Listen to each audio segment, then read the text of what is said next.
Some people of the so-called pro-choice persuasion say that a child is really not a child until he or she takes the first breath after birth. Well, first of all, that's bad science because they've been getting oxygen all along.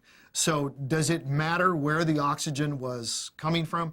The oxygen's been coming from mom's breaths, the breaths that mom has been taking. And I don't think any of us would think that I'm a diver. So when I go down and I'm breathing air that is not my air, that is coming into my body in an artificial way, I don't think you'd say I ceased to be human at that time. I mean, it's just silly. Where we are getting our air is really not the point. And I think a lot of people do that. They'll look at preborn children and they'll say, well, these really aren't human beings. Really? Well, look at the time of the earliest abortions. You have a child who has 2 eyes and 2 ears, developing lungs, even though they're not being fully utilized yet. They've got the beating heart. The heart, there's a measurable heartbeat at 28 days after conception. There are measurable brain waves at 40 days after conception. Those are before the earliest abortions. I mean, abortions typically, well, no abortions are taking place before 28 days, and very, very few are taking place before 40 days, almost none. And so you've got heartbeat, brainwaves. So what do we call it when a person's heart stops beating and their brainwaves stop functioning?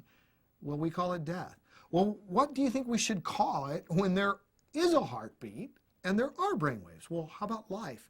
I mean, it's so self-evident, really, that everyone knows it if they're honest, because there's nothing about moving this child 24 inches from the inside to the outside.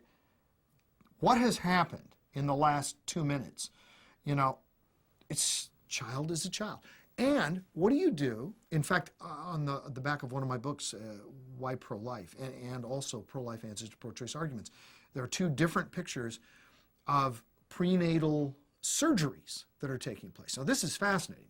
You have children 12 weeks, 16 weeks, as much as 20 weeks before they're born, literally being surgically removed from the womb, taken out, still attached to the umbilical cord, surgeries being performed on them. They're given anesthetics. There are patient records for them. Their name is there. We've got to have a name for the patient, And all of this, they're doing heart surgeries, open heart surgeries on preborn children.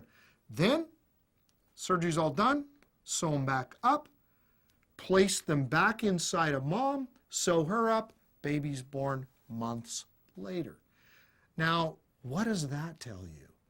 The patient on whom open heart surgery was performed, do you think that was a person? Yeah.